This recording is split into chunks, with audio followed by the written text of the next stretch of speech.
I'm Thomas Dickson. I practice in Salt Lake, a suburb called Midvale, and I've been there for 28 years.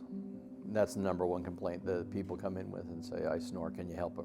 Or my wife snores, can you help her? And that type of conversation. And it all just goes back to their sleep cycle, their airway, how are they oxygenating, how are they trying to compensate for all these other things. Lots of grinding, lots of clicking in jaws, that type of stuff. It's just a pattern that's almost reliably there if you look for it. In a lot of people that have comorbidities associated with airway, they have been dismissed for years as psychiatric. It's nice to be able to say there are psychiatric patients. There are people that have these problems. But a huge percentage of them are people who are driven to psychiatric symptoms because of their airway problems.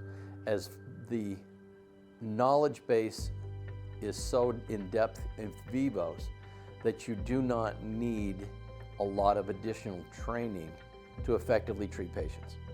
You can enter into it with a high degree of confidence, with a high degree of success, and it doesn't leave you in a situation where like, wow, I wish I had known that, like I was 20 years ago.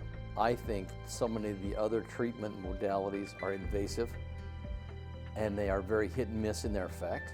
Some patients would rather have an invasive, instantaneous, even if it has a lower success rate, than something that requires patience.